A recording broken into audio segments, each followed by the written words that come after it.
Aujourd'hui, nous recevons une invitée qui a plusieurs casquettes à son actif. Femme entrepreneur, consultante et formatrice, elle est experte en développement de projets socio-économiques. Elle a d'abord occupé pendant une vingtaine d'années des postes de direction au niveau d'organisations qui œuvrent pour l'amélioration de l'employabilité, l'éducation et l'entrepreneuriat, tout en restant engagée au niveau associatif pour la promotion de l'entrepreneuriat, mais aussi le développement des compétences managériales au niveau des ONG marocaines. Nawal Bekri, bienvenue parmi nous.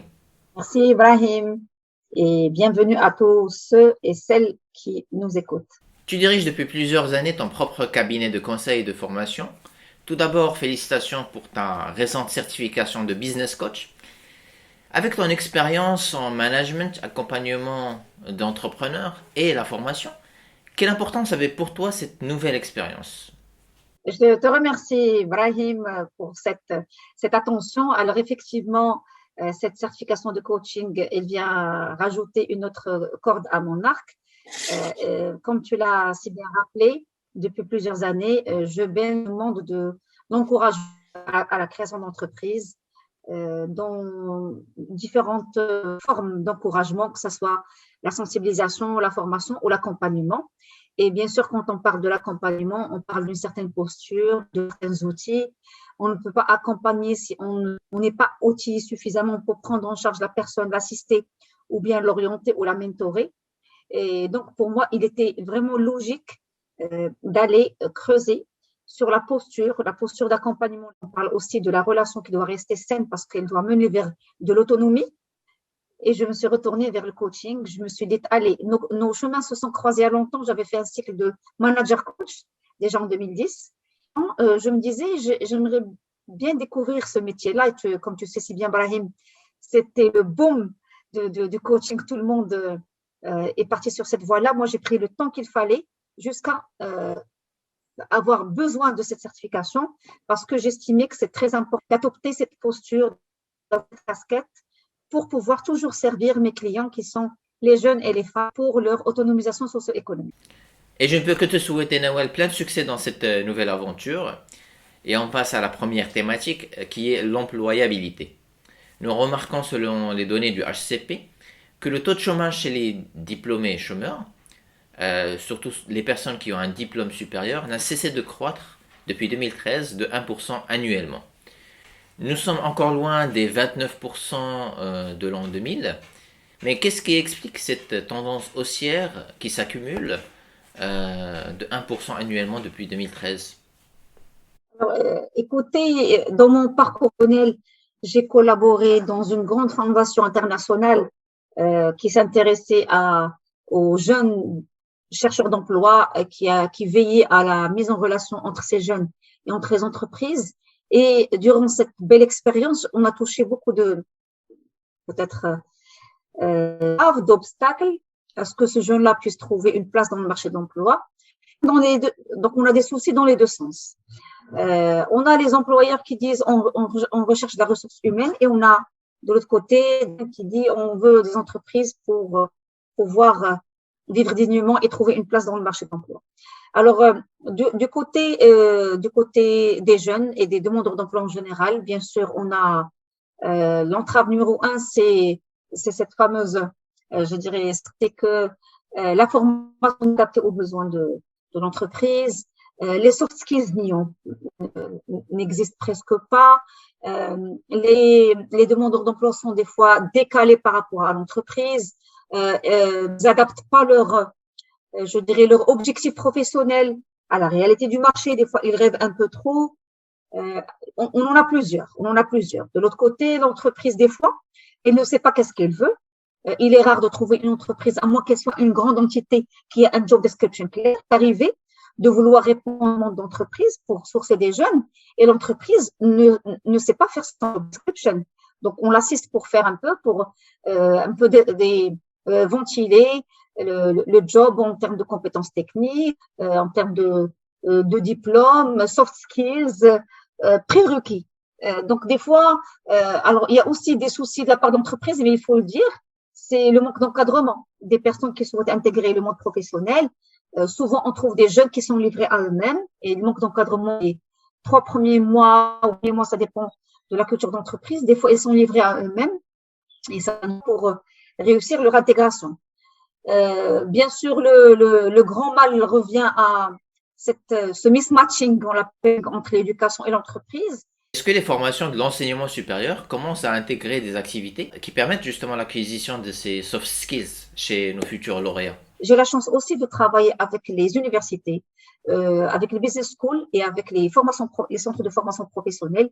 Et je peux vous dire qu'ils font énormément d'efforts. Il y a énormément de travail. Il y a beaucoup de choses. J'ai des cursus qui ont été carrément bannis de la carte. On trouve beaucoup de cursus liés à l'entrepreneuriat, aux soft skills aujourd'hui qu'on trouve un peu partout. Donc, la machine de l'éducation, elle est en train de bouger. Certes, pas la même celle de l'entreprise, ce qui est normal, mais ça bouge maintenant. Donc, tous les cas, vous allez poser la question, tous les acteurs d'écosystème qui travaillent sur l'employabilité, ils vont vous dire, on a des chômeurs, mais pas de chômage des fois. Les chômeurs, parce que ça reste, c'est un mindset, encore une fois. Comme on parle de mindset entrepreneurial, on peut parler de mindset. C'est pas évident du tout. Des fois, il nous arrivait d'inviter des jeunes pour venir à des entretiens, ils ne viennent pas. Tu les invites pour des cursus de formation de 100 heures en soft skills gratuitement. Experts, ils ne viennent pas. Donc, je pense qu'il y a encore des soucis qu'on ne pourra pas régler aujourd'hui ni demain au niveau de la partie vraiment éducation, respect des engagements, prendre les choses vraiment au sérieux, travailler sur des role models, sur des témoignages de l'autre d'établissement pour forcer la confiance de ces jeunes, comme quoi il y aura, Inch'Allah, comme on dit, qu'il faut être patient, qu'il faut travailler, qu'il faut se donner à fond quand on est dans l'entreprise. Tout n'est pas clair au départ des fois. Le délimité, le scope n'est pas délimité. Il faut interagir avec les autres, aller chercher l'information. Tout ça, c'est des efforts à faire. Hein. C'est pas facile de trouver sa place dans le marché de l'emploi. Il faut donner beaucoup d'efforts. Et c'est cette valeur-là que je trouve qu'elle manque dans notre discours de tous les jours, au sein des familles, au sein de l'école.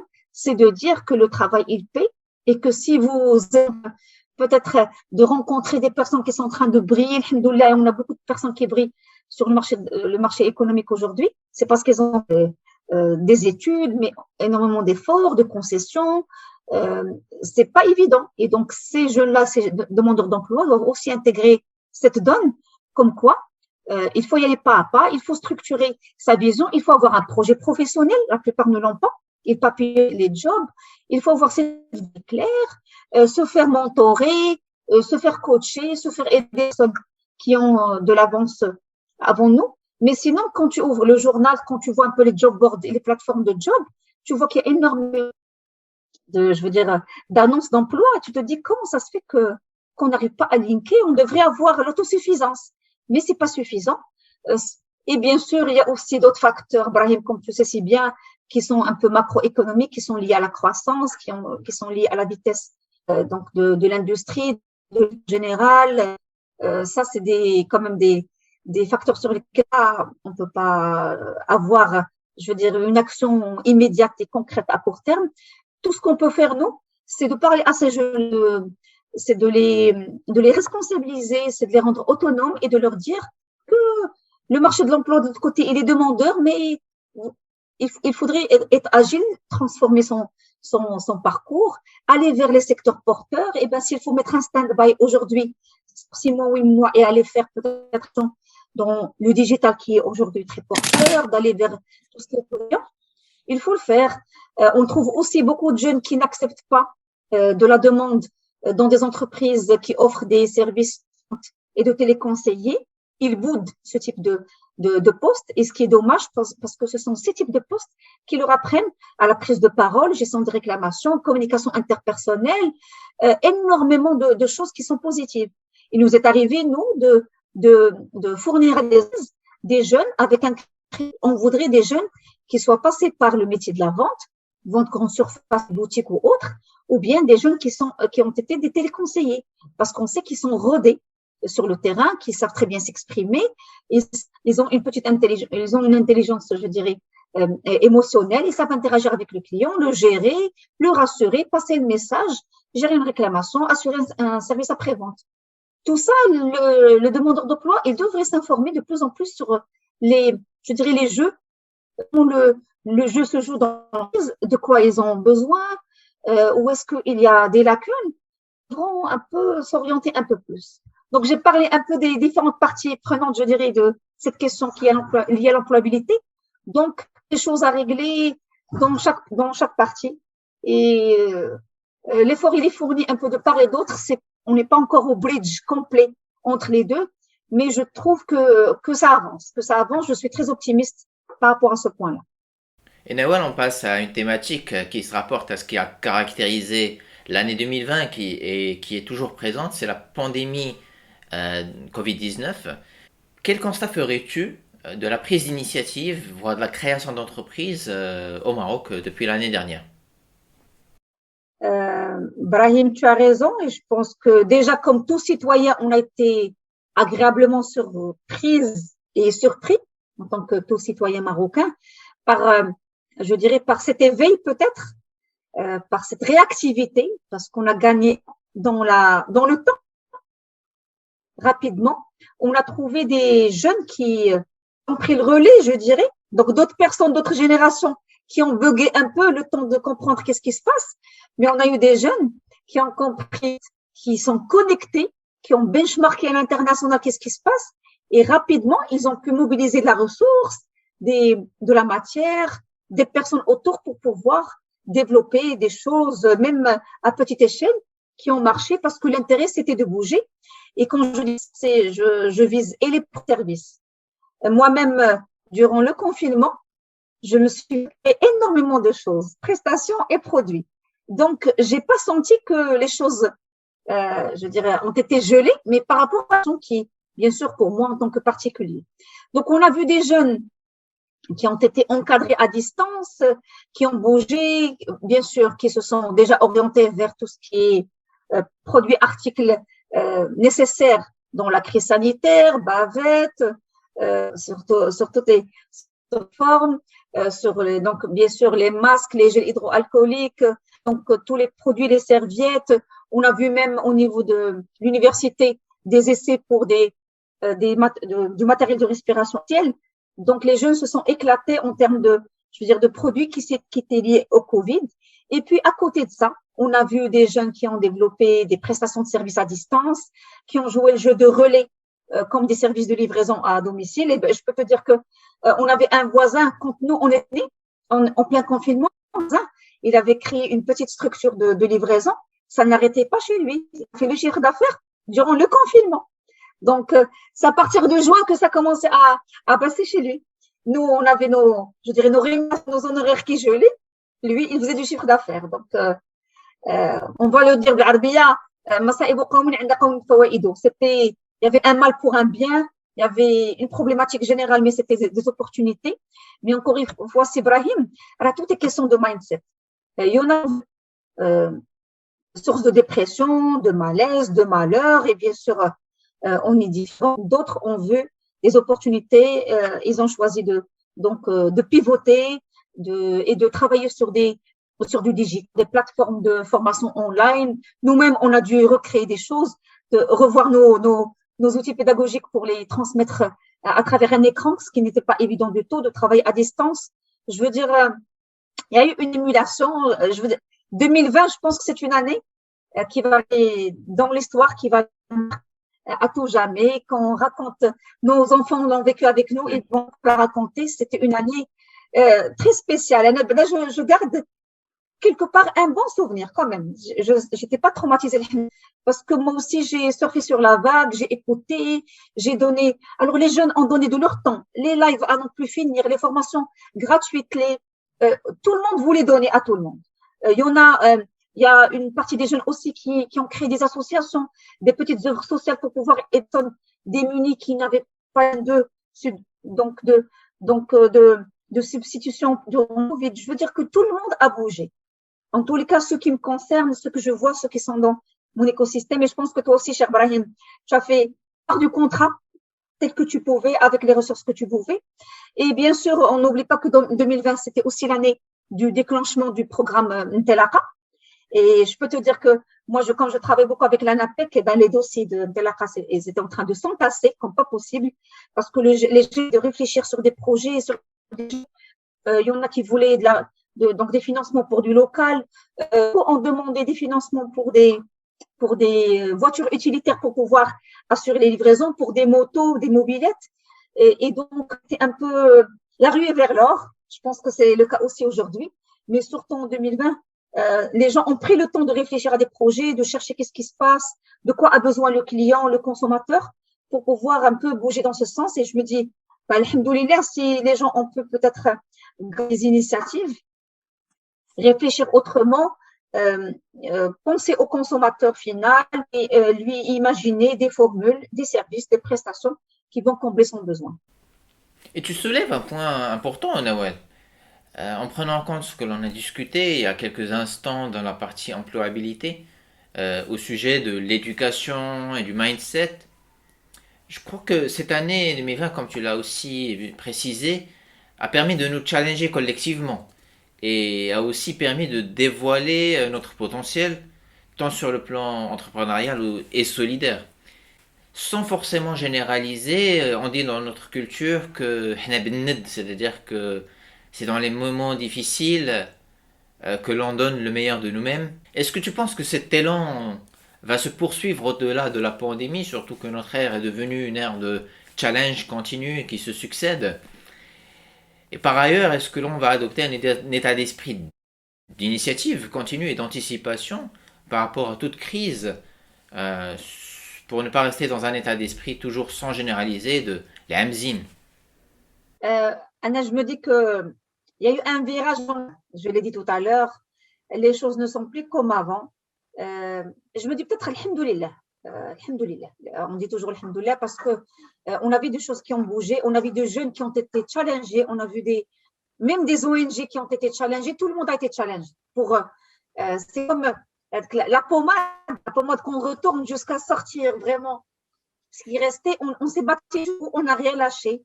Chacun dans sa catégorie, chacun jouait dans sa catégorie. Je suis très contente de voir que les ONG, le public et la société civile, encore une fois, et ils ont joué le jeu, ils ont fait preuve de beaucoup de solidarité pour pouvoir avancer ensemble. On s'est senti comme une grande famille. Pour une fois, on s'est senti les 40 millions et quelques de Marocains comme vraiment une grande famille. On s'est dit, peut-être, je ne connais pas la traduction de Rbha ou Ledbha. Donc, il fallait qu'on monte au créneau ensemble, qu'on gagne ensemble. Et donc, pour moi, je me sens, même j'ai animé quelques lives, c'était une petite contribution, transmettre de l'information gratuitement, avec le temps qu'il fallait dédier. Mais je me disais, allez, si chacun de nous était responsable de donner de l'information, on a été sur des thèmes, sur des YouTube pour expliquer carrément des leçons sur 1 heure et demie. C'était là comme une école à distance. Chacun de nous, ce qu'ils avaient faire, il l'a donné. En tous les cas, c'est comme ça que mes amis et mes partenaires l'ont vécu et sont remerciés pour cela. Chacun de nous a fait quelque chose. On s'est dit, il est notre marocanité. On s'est senti un peu très responsable et solidaire. On est fiers de notre Maroc. Il n'est pas question qu'on se lâche. On se soude les coudes. Si on peut, moi-même, j'ai beaucoup joué le jeu pour acheter de Instagram, de chez les jeunes. Les livreurs n'arrêtaient pas d'arriver chez moi parce que je me disais, je joue le jeu. Alors, c'est vrai que j'étais chez moi pour préparer des choses chez moi. Je me suis dit à un moment donné, ouais, et si on n'achète pas de chez eux, comment ils vont faire pour vivre? Donc, j'achète beaucoup d'articles, le confinement. Et je me disais, c'est bien. C'est comme ça que si on est 10 millions à jouer comme ça et à faire bouger la machine, et ouais, c'est ce qu'on veut. Si moi j'ai un peu d'argent pour pouvoir acheter une prestation, je préfère avec un Marocain ou de Bledi et que ça puisse l'aider à avoir une rémunération. Peut-être qu'il est en train de travailler aussi pour sa famille. Et donc, l'impact, il va être décuplé. Et pour moi, c'est comme ça que je l'ai vécu en 2020. Et bien sûr, toutes les entreprises aujourd'hui qui ont revu leur process pour être plus optimisées, qui ont fait du cost killing, qui ont digitalisé leur contenu, voire même leur formation, qui ont monté en compétence leurs collaborateurs. Je pense qu'il y a beaucoup de bienfaits qu'on a sentis, la petite TPE jusqu'à la structure. On l'évoquait tout à l'heure, le taux de chômage, à fin 2020, il a atteint 26%. Penses-tu qu'avec la reprise de la vitesse de croisière de notre économie dans les mois à venir, va résorber toute cette population active qui s'est retrouvée au chômage, en tout cas d'un point de vue salarial. Et quels sont pour toi les leviers et mécanismes pour justement arriver à reprendre notre vitesse de croisière au niveau économique et social? Bien sûr, il est évident on va l'expliquer par la crise de la COVID-19. Une grande partie, on a vu qu'il y a énormément de prestations, énormément de secteurs qui ont été touchés, des secteurs qui sont liés à la BTP, à l'agriculture, aux services. Et comme tu le sais si bien, ces trois secteurs, ils sont absorbeurs et ils retiennent beaucoup l'intérêt je dirais, des employés. Donc, la crise est liée pour beaucoup. L'insécurité, on a vu beaucoup d'entreprises qui ont fermé. On a eu beaucoup d'entreprises qui avaient juste des contrats. Donc, elles n'avaient pas des employés, des salariés, mais des contractuels. Elle a été obligée de clôturer les contrats. Beaucoup d'entreprises se sont converties. Ils ont choisi d'innover en termes d'aide, mais ils ont dû payer le prix de se séparer d'une partie de leur personnel. Je pense que dans ce monde où il y a priorité, la donne a changé, des cartes ont été redistribuées et malheureusement, c'est le citoyen, l'employé qui en a payé le prix fort. Nous-mêmes, en tant que consultants auprès d'entreprises, nous avons touché cela de près. Nous-mêmes, en tant que consultants déjà formés, on a été plein fouet, mais heureusement qu'on a su rebondir grâce à notre agglomération au sein d'une association. On est parti toquer les portes des GIAC et des ministères pour pouvoir relancer la machine et inciter à rebondir économiquement et pour avoir recours à des missions de conseil. Et je pense qu'on l'a senti aujourd'hui avec tous les programmes que lance le gouvernement et Maroc PME pour relancer la machine, pour pouvoir un peu redonner vie au tissu économique. Peut-être une partie des personnes qui sont retrouvées dans les bras du chômage dû à la crise Covid. Ce que je veux dire, Brahim, aussi, c'est que c'est vrai que le taux de chômage, il a dû grimper, et je pense que c'est pas le cas, mais dans plusieurs pays du monde, si ce n'est dans le monde entier. Ceci dit, à côté, nous avons eu des initiatives très, très intéressantes, louables, derrière, bien sûr, des décisions de Sa Majesté pour encourager à aller aussi tenter leur chantier de la création de valeur, de la création de richesse, la création d'entreprises, avec plusieurs formules d'encouragement du style fonds Telaka, il y a des fonds de la CCG. Donc, il me semble que s'il y a eu aujourd'hui chômage de personnes, peut-être, et j'espère qu'ils ont eu l'occasion de réfléchir longuement à leur futur professionnel, à imaginer des reconversions, à imaginer aussi de se prendre en charge et peut-être aller à son valeur et peut-être tenter leur chance auprès de l'entrepreneuriat. C'est quelque chose, je préfère voir la moitié du verre rempli, de voir les choses au niveau positif. En tous les cas, aujourd'hui, spécialement, je suis aussi mandatée par des organisations pour des ateliers de recherche d'emploi, des ateliers d'intégration professionnelle de jeunes. Je peux dire que parmi les secteurs qui absorbent aujourd'hui, alhamdoulilah, c'est toujours le cas. Nous citons les secteurs des IT. C'est énorme le nombre de personnes qui sont recrutées. On le voit clairement quand on fait juste un petit tour sur les job boards et les sites, on voit c'est les premiers jobs, suivi des téléconseillers. On a aussi les services de livraison à domicile. Ces trois secteurs, aujourd'hui, ils trônent sur le marché de l'emploi. Et aujourd'hui, nous sommes sur des programmes nationaux, même internationaux, qui encouragent toujours l'insertion professionnelle, du style le programme du MCC, le Millennium Challenge Corporation, et dans le compte du programme financement basé sur les résultats, le FBR, où il y a plusieurs acteurs ici au Maroc qui sont en train, aujourd'hui même, qui sont en train de sourcer des jeunes et sourcer aussi des opportunités d'emploi, et ils sont en train de faire le lien via des formations surtout orientées soft skills et techniques de recherche d'emploi. Donc, il y a le chômage, mais il y a aussi d'autres voies pour pouvoir vivre dignement. C'est peut-être un peu d'intelligence, s'adapter, on parle aussi agilité, créer de la richesse à travers un projet et on a vu qu'il y a énormément d'initiatives qui encouragent à la création, mais on a aussi des programmes d'insertion professionnelle, des fois par des organes publics, privés, du style ANAPEC et autres, mais on a aussi un grand programme national et d'autres encore qui sont portés par des bailleurs de fonds étrangers et qui sont exécutés par la société civile. Et heureusement qu'elle est là pour soutenir le gouvernement dans beaucoup de dossiers chauds, y compris le dossier de l'employabilité. J'ai aussi envie de partager une autre initiative qui est très importante aujourd'hui et qui a une portée nationale. C'est l'initiative dans le cadre de la troisième phase de l'INDH, qui est l'initiative nationale au développement humain. Comme vous le savez, la troisième phase de l'INDH, dans son volet inclusion économique des jeunes, nous avons aujourd'hui un concept qui s'appelle Minassat Shabab, plateforme des jeunes. Cette plateforme, je ne connais pas le nombre final, mais jusqu'à maintenant, je pense qu'il y en a une quarantaine au Maroc. Et rien qu'à Casa, je pense, dans le lac Casa Stat, il y en a une dizaine, une douzaine. Ce sont des établissements, des structures physiques impeccablement bien fournies, bien, je dirais, pour pouvoir jouer le rôle de structure relais, offre 3 services: l'employabilité, l'entrepreneuriat et l'économie sociale et solidaire. J'ai eu l'occasion d'en visiter 3. J'ai été agréablement surprise par le professionnalisme des associations qui gèrent l'établissement, par la gouvernance, par l'accueil qui est assuré à ces jeunes-là. J'ai assisté à moi-même, je donne des cours de soft skills dans l'une de ces plateformes-là. Je veux dire qu'aujourd'hui, il y a une nouvelle chance ces jeunes-là pour qu'ils puissent être proches du marché de l'emploi via cette plateforme, ou bien Minassat Shabab. Donc, pour tous ceux qui nous écoutent, allez taper sur Google Minassat Shabab, regardez votre région, vous allez en trouver plusieurs.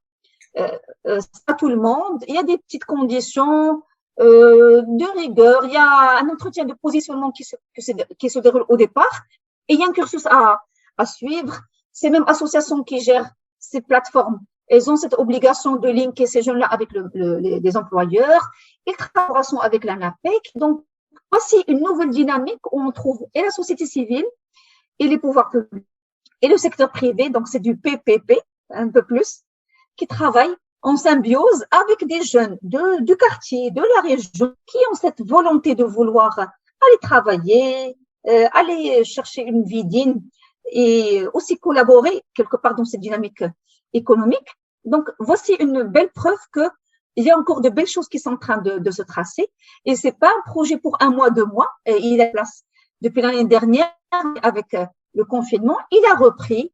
Les plateformes sont aujourd'hui, elles ont les bras ouverts pour ces jeux-là, pour venir. Et bien maintenant, il reste d'avoir cette volonté de venir, d'avoir une rigueur, de suivre les cours, le cheminement, de respecter le règlement intérieur de ces plateformes et de profiter pleinement des experts qui viennent pour aider, accompagner ces jeunes-là sur leur développement personnel, mais aussi professionnel, et mieux les préparer pour aller à la rencontre des lois. Donc, je voulais quand même aider cette initiative parce qu'elle est très importante, parce qu'elle elle travaille sur le volet, l'employabilité, sur l'entrepreneuriat, et là, pour répondre peut-être à la deuxième question, et aussi sur l'économie sociale et solidaire. Et parce qu'il y a un grand vivier pour la partie coopérative surtout, comme tu le sais, il y a énormément de choses à faire. On a je pense, plus de 100 000 coopératives au Maroc, et cette plateforme, elle vient aussi comme une nouvelle initiative pour les professionnaliser, pour qu'elles puissent travailler dans les règles de l'art, bien gérer leur structure et pouvoir rayonner à l'échelle nationale, voire même internationale. Et on passe, Nawal, à une thématique qui t'est très chère, l'entrepreneuriat féminin. Tout d'abord, quel constat ferais-tu de l'entrepreneuriat féminin au Maroc? La vérité, nous manquons de data très très claires sur la situation, mais je veux dire, j'ai eu la chance et l'opportunité de m'exprimer aussi durant ce mois-ci sur différents talks, d'écouter aussi des intervenants d'associations de femmes entrepreneurs dans ce domaine-là, et puis j'ai pu collecter un peu de la data, correct ou bien plus à jour. On sait très bien, les femmes, elles constituent 50% de la population mondiale. Ceci dit, les femmes ne possèdent que 1% de la richesse mondiale. Ça, c'était une grande problématique d'entrepreneuriat au féminin et au Maroc et à l'étranger aussi, parce que les femmes ne peuvent pas être propriétaires dû à certains problèmes, principalement l'héritage, et ce qui fait que les femmes ne possèdent pas beaucoup de foncier pour pouvoir prendre une grande place au niveau de l'économie et au Maroc et à l'étranger. On a des chiffres selon l'ONU qui disent que si les femmes contribuent à l'économie de manière égalitaire aux hommes, le PIB, il pourrait augmenter de 26% d'ici 2025. Donc, vous imaginez tout le manque à gagner aujourd'hui qui est marqué par l'absence de femmes dans la dynamique économique. Et bien sûr, on a ce constat de la face cachée qui n'est pas comptabilisée de là, qui sont les femmes au foyer, les femmes actives mais qui sont invisibles, qui travaillent de chez elles, mais malheureusement, elles sont pas traquées, sont pas tracées, et dans les chiffres, on les retrouve pas. Et quand on les retrouve pas, il n'y a pas à côté des programmes qui peuvent les aider pour les monter en compétences et professionnaliser un peu leur métier. Alors, ce qu'on peut trouver aussi constat en Afrique, et nous sommes aussi un pays africain, aussi, même si 21, il y a le poids de la culture qui existe toujours, qui constitue un engagement de la femme à l'économie mondiale. Nous trouvons aussi beaucoup de femmes, je n'ai pas le chiffre exact, qui quittent leur job pour s'occuper de leurs enfants, parce qu'il n'est pas évident aujourd'hui de pouvoir subvenir aux besoins d'une famille, mais aussi de financer une personne qui va nous aider pour prendre soin de nos enfants, surtout quand ils sont en bas âge. Donc, il y a des femmes qui font ce choix-là décisif de quitter leur job pour leurs enfants. On a aussi beaucoup d'inégalités qui se creusent au niveau des entreprises, au niveau de l'accès à des postes de décision, même si les femmes aujourd'hui, dans les établissements de formation, en général, c'est elles qui scorent ou c'est elles qui ont les scores les plus élevés au niveau d'éducation, les majors de promotion. Quand on a une classe, plus que 50%, ce sont des filles, mais malheureusement, on ne les retrouve pas dans les entreprises, moins dans les postes de décision au niveau des conseils d'administration. Bien sûr, dans la crise aussi, et les hommes et les femmes ont quitté leur job, mais les inégalités se sont creusées encore une fois dans le Covid. Mais là, je vais dire qu'il y a des secteurs aujourd'hui qui ont un peu rattrapé une partie de ce gap-là, et je parle du digital, je parle de technologie de l'information, je parle de tous les métiers qui sont liés à la vente à distance. Aujourd'hui, et depuis quelques années, je vais dire, j'avais assisté à quelques séminaires de femmes entrepreneurs dans le monde, que le IT, le digital a pu sauver les femmes de la précarité économique. Et aujourd'hui, il est la source quand même économique de beaucoup de femmes qui ont leur propre business ou bien qui travaillent dans des entreprises IT. Donc, on peut dire qu'il y a une certaine relance. Dans cet aspect, quelles sont pour toi les mesures ou les leviers essentiels qui permettraient d'encourager et de renforcer l'entrepreneuriat féminin au Maroc et peut-être dans la région? Quelques mesures pour l'inclusion économique des femmes. On ne dira jamais assez de leviers législatifs au niveau. On a besoin qu'il y ait pour des décisions, que ce soit au niveau économique mais aussi politique. C'est très important parce que dans la politique, on écrit des lois, on promulgue beaucoup de décisions, on prend soin de nos femmes et de nos hommes, et ces décisions, vraiment, elles donnent des orientations très importantes pour le devenir de la femme entrepreneur au niveau du Maroc. Quelques mesures aussi, c'est de sensibiliser toujours.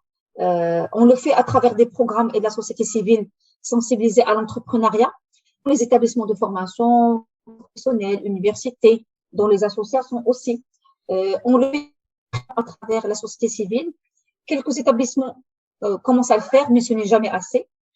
Il y a aussi ce dont on parle beaucoup quand on se retrouve entre femmes entrepreneurs, on se dit que on devrait jouer le jeu en termes d'éducation, éducation de nos enfants, pour qu'il puisse y avoir de la parité, d'égalité dans les générations futures. Donc, les éduquer dès maintenant, d'apprécier, de respecter les uns les autres et de se donner la chance de briller sur la scène économique. On parle aussi aujourd'hui de quelques blocages à l'entrepreneuriat qui sont liés à cette question de risque, à cette question de oser. On dit que les femmes entrepreneurs n'osent pas prendre les risques ou bien leurs risques sont vraiment maîtrisés, maîtrisables, tandis que les hommes, ils osent aller sur des marchés nouveaux, toucher des niches nouvelles. Ils ont cette appétence au risque. Les femmes n'y vont pas du premier coup, elles doivent faire beaucoup d'analyses, avoir du recul. Et des fois, elles peuvent passer à côté de marchés qui sont intéressants. Ce qu'on peut dire aussi, la formation et le développement de compétences des femmes, ce n'est jamais assez. Formons et développons les compétences de nos jeunes filles et de nos femmes pour qu'elles puissent oser entreprendre et embrasser l'aventure entrepreneuriale parce qu'elle est apprenante et qu'elle augure de beaucoup de tant sur le plan personnel que professionnel. On a le financement. Il est vrai que nous avons plusieurs formules de financement existantes aujourd'hui au Maroc, mais des fois, on trouve qu'il y a des formules adaptées à la spécificité féminine de la femme entrepreneur. Je citerai par exemple des initiatives qui ont été proposées en Afrique du Sud. Il y a plusieurs fonds d'investissement 100% féminins et qui ont été établis par des femmes entrepreneurs de culture qui ont misé et investi dans un fonds d'investissement dédié 100% au féminin. Ça peut être aussi une formule innovante pour pouvoir développer des entreprises et les monter et les accélérer. Je parle aussi, parmi les recommandations, l'accès au réseau d'affaires. On le dit toujours que les femmes entrepreneurs n'ont pas beaucoup de tribunes, beaucoup d'espace pour pouvoir développer des réseaux. Nous avons quelques associations de femmes au Maroc, mais ce n'est pas assez du tout. On est très loin du compte. Nous avons je dirais, quelques groupements d'intérêt économique, mais ce n'est pas assez. Ce n'est pas assez. Donc, les femmes, de plus en plus, à se structurer en fédération, en association et développer des réseaux d'affaires très intéressants au niveau national et international. On a parlé aussi de développement du mentorat. On a parlé formation, mais le mentorat est un outil très puissant pour tout entrepreneur, femme ou homme. Il permet vraiment à la femme entrepreneur aujourd'hui de monter en compétence rapidement, de gagner de la vitesse de développement, d'être appuyée d'un mentor ou d'une mentor d'activité, profiter ou tirer des leçons des erreurs passées, avancer plus rapidement, profiter d'un réseau d'affaires accessible, nouer des partenariats plus rapidement. Vraiment, la femme entrepreneur gagne dans la vitesse, dans l'efficacité des actions qu'elle mène et un développement rapide et façon d'affaires très, très fort. Et puis, bien sûr, on parle aussi d'adapter des programmes d'aide pertinents pour la femme entrepreneur. Je cite aussi, par exemple, moi, j'ai la chance et le plaisir de travailler beaucoup sur des acteurs solidaires. Je citerai des micro-entrepreneurs, de la TPE, mais aussi de la coopérative féminine. Et bien, nous trouvons aujourd'hui qu'il y a des formules effectivement de financement, mais qui ne sont pas toutes adaptées à cette population. On les traite comme si on traitait une SARL ou une grande TPE. Ce n'est pas le cas. Il y a une réflexion sur des formules de financement adaptées, qui ne soient pas coûteuses, accessibles, avec un plan de structure et de mise en place. Ça aussi, c'est une recommandation très importante pour pouvoir développer l'entrepreneuriat féminin au Maroc. Et dans ce contexte, Noël, quels sont pour toi les leviers qui permettraient justement de fortifier l'entrepreneuriat et principalement l'entrepreneuriat féminin au Maroc? Très bonne question, Sébra. Comme tu le sais si bien, il y a un nouveau visage de l'économie du pays, on va dire un visage post-Covid. Il y a des nouveaux leviers qui ont été mis en place. Comme tu le sais si bien, nous enregistrons de plus en plus d'acteurs de l'économie sur l'entrepreneuriat, de plus en plus d'ONG et d'incubateurs qui voient le jour pour pouvoir être à côté et avec les entrepreneurs pour les aider, de la phase idéation jusqu'à la partie accélération. Nous avons aussi comme levier la partie innovation. De plus en plus aujourd'hui, les entreprises, les donneurs d'ordre, mais aussi des parcours d'éducation exigent l'innovation dans l'entreprise. On n'a plus l'entrepreneur comme avant. Basta les métiers qui seraient parce que le client a changé, le consommateur a changé, le marché a changé et l'entreprise aujourd'hui, elle se doit de faire preuve d'innovation et de se réinventer pour prester différemment, avec des canaux différents, toujours dans cette quête de satisfaction de son nouveau client, on va dire. Nous avons aussi comme le digital, je l'ai dit tout à l'heure, il a sauvé des entreprises, il a encouragé à entreprendre, surtout les femmes qui aujourd'hui arrivent à travers le digital d'assurer un certain équilibre entre son foyer et sa vie professionnelle. J'en connais plusieurs aujourd'hui qui continuent à travailler à distance, et d'autres qui ont commencé à développer des projets et de se faire aider soit de sites web, de sites marchands, soit pour pouvoir commercialiser leurs produits auprès de clients qui sont dans les 4 coins du Maroc, voire même à l'Allemagne. Donc, le digital aujourd'hui est un véritable levier de performance de femmes entrepreneurs. Donc, même dans son petit coin, même dans le rural aujourd'hui, le digital permet le rapprochement entre la prestation de produits et de services de la femme entrepreneur et le client là où il est. Nous avons aussi un levier qui est le Made in Morocco. Comme on le sait aujourd'hui, nous sommes de plus en plus vers de revaloriser le produit marocain et de lui donner toute sa valeur et toute sa place dans l'échiquier économique à l'international. Et donc, toutes nos femmes qui sont en train de travailler sur les produits de terroir, aujourd'hui, elles ont cette chance de valoriser leurs produits auprès de leur clientèle. Aujourd'hui, nous sommes de plus en plus fiers de nos produits, de nos origines, de notre artisanat, de nos produits de terroir, de notre miel, de notre huile d'olive, de notre tapis, de nos bijoux, de notre artisanat. Et bien, c'est l'occasion ou jamais pour qu'on là puisse travailler plus à l'aise d'une manière plus professionnelle, puisqu'il y a beaucoup de programmes qui encouragent dans ce sens-là pour qu'ils puissent adhérer à des groupements ou à des programmes pour se professionnaliser, pour, je dirais, gérer son projet comme il se doit, se faire appuyer pour la commercialisation de ces produits pour qu'ils puissent rayonner. Nous avons aussi de nouvelles lois qui poussent la femme à briguer des mandats au niveau du conseil d'administration, et donc avec la nouvelle loi et l'augmentation des nombres de sièges, et bien sûr toutes les autres initiatives qui sont portées aussi, et je n'oublie pas de le citer, qui sont portées par l'éducation en général, par l'éducation. Je citerai les centres de formation professionnelle, les universités publiques et privées, et aussi les business schools.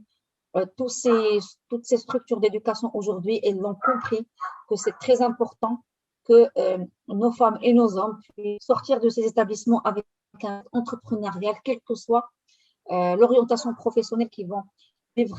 C'est très important qu'ils puissent penser agile, puissent penser orienté client, qu'ils puissent penser quels sont les besoins du marché et qu'est-ce que je pourrais ramener comme valeur ajoutée, qu'ils puissent penser innovation, adaptabilité, prise d'initiative, ne pas réfléchir que sur les problèmes, mais être un problem solver.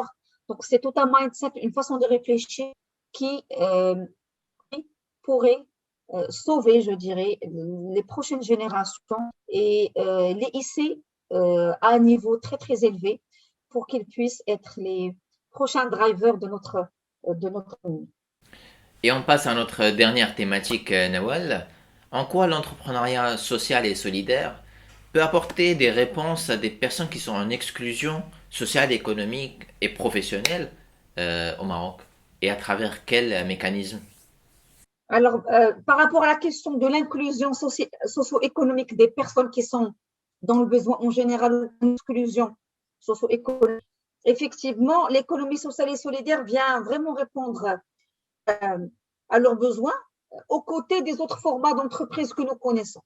Donc, nous connaissons la start-up, nous connaissons l'auto-entrepreneur, la PME, la grande structure. Et effectivement, l'ESS vient aujourd'hui, elle est en train de rayonner, elle est en train de prendre une grande place dans le tissu économique parce qu'elle s'attaque aussi à une large population qui sont dans l'urbain, dans le périurbain et dans le rural. Et avec des mécanismes de proximité par rapport à ces personnes-là, combler certaines défaillances. Alors, je rappellerai que les acteurs de l'économie sociale et solidaire sont nombreux. Nous citons associatifs que nous connaissons, donc les ONG, les organisations à but non lucratif et non gouvernementales. Nous citons les coopératives, qui sont des groupements aussi économiques, c'est comme des entreprises, mais avec, je dirais, un statut différent, avec beaucoup de facilité aussi d'accès et de gestion. Nous avons les mutuelles que nous trouvons, c'est une formule qui est utilisée par groupement d'industrie, de groupements aussi de secteurs d'activité. Et nous avons le dernier né, qui est l'entreprise.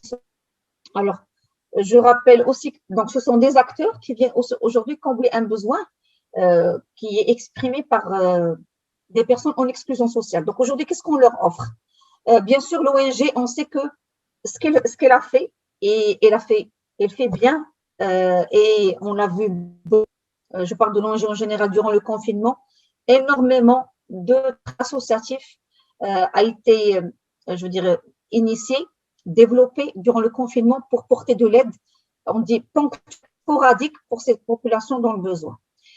Aujourd'hui, l'ONG, au-delà de porter de l'aide juste ponctuelle sous forme de dons en nature, en numéraire ou autre, on a vu qu'on a quelque chose comme, je pense, 130 000 ONG au Maroc.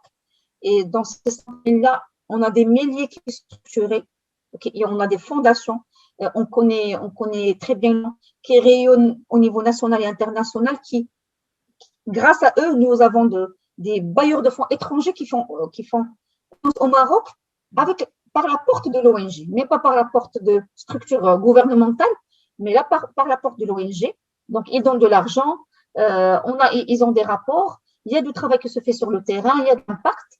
Et je dis toujours, alhamdoulilah, que l'ONG Maroc aujourd'hui, elle est forte, elle est présente, elle est à côté du citoyen, parce qu'il y a un grand travail de promotion, parce qu'elle prête main forte au gouvernement et au privé.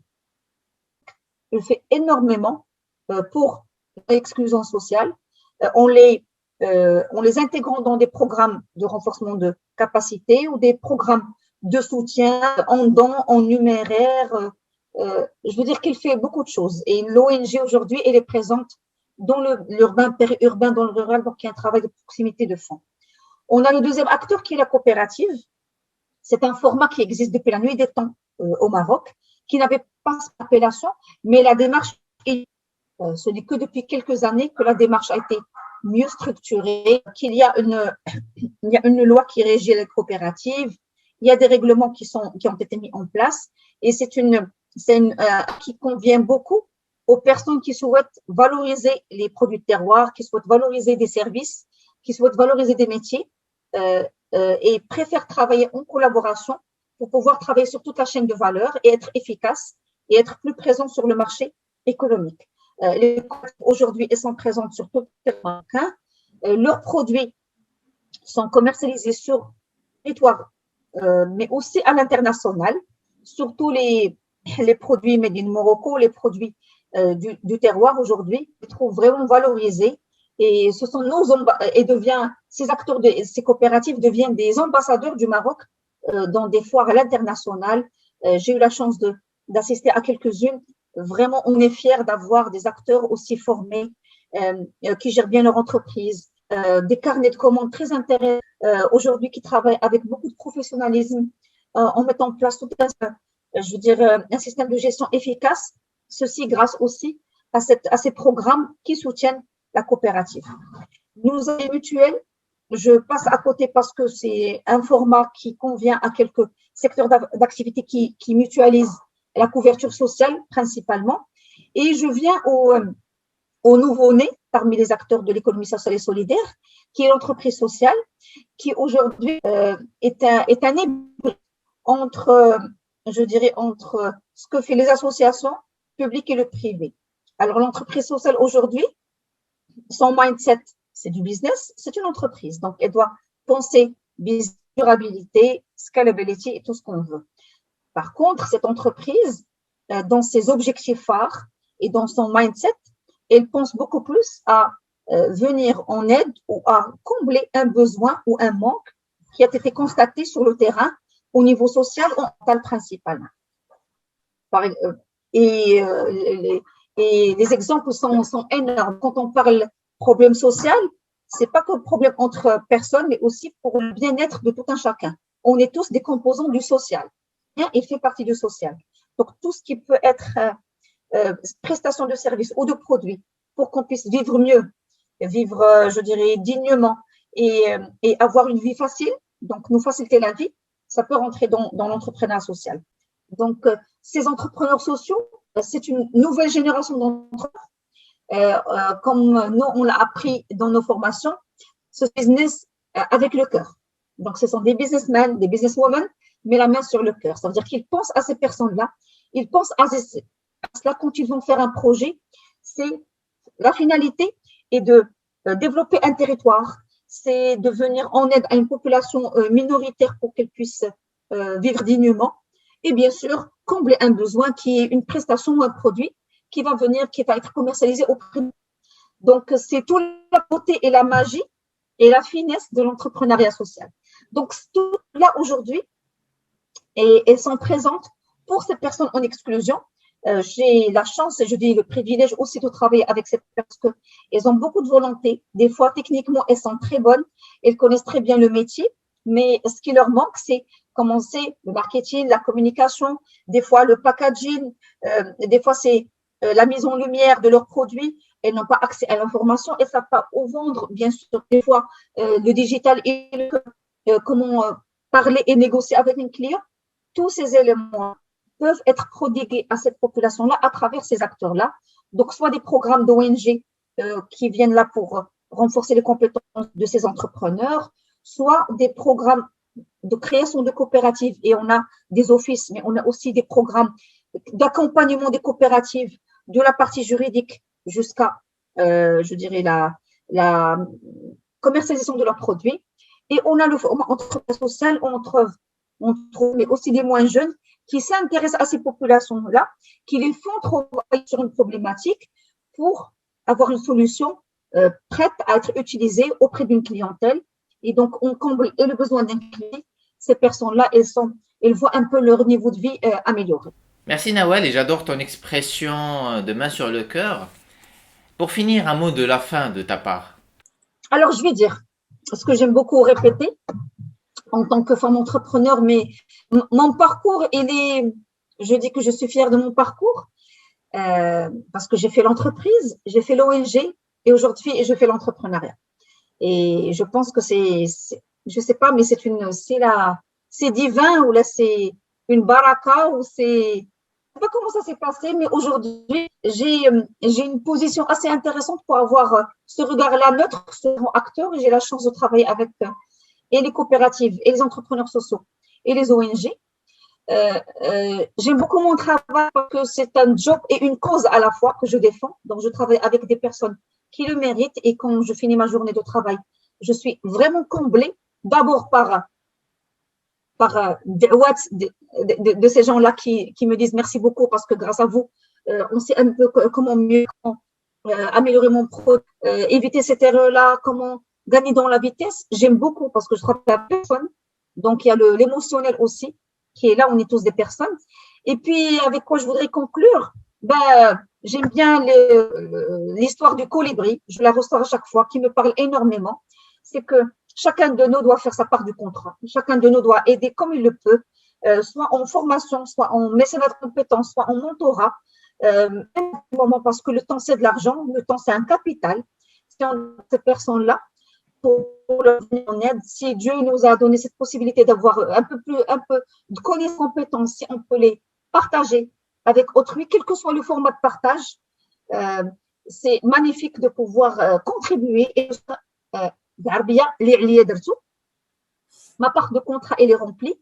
C'est le moment ou jamais d'arrêter l'individualisme, de parler du common good ou du bien commun de tout le monde. On l'a prouvé en 2020 et j'espère, Inch'Allah, toutes les années qui vont être pour les prochaines années, on va encore prouver que nous sommes un Maroc uni, un Maroc solidaire, un Maroc qui a la main sur le cœur, qui pense très très loin. On est ancré dans notre territoire, mais on a des ambitions et ça ne pourrait être réalisé que si on travaille la main dans la main, encore une fois, entre nos hommes et nos hommes et nos femmes pour un avenir meilleur. Ça ne pourrait marcher que si on jumelle et on pousse nos efforts pour qu'on puisse avancer ensemble. J'y crois très, très fort. C'est une des valeurs qui m'a toujours, que Dieu fait quand je me réveille pour aller faire mon travail que j'aime beaucoup. Sur ces good vibes, Nawal, et cette lueur d'espoir, je te remercie pour avoir accepté notre invitation et à très bientôt, si tu Merci veux. beaucoup, Ibrahim. Merci pour ton invitation. Merci, Expert Talk, et à très bientôt.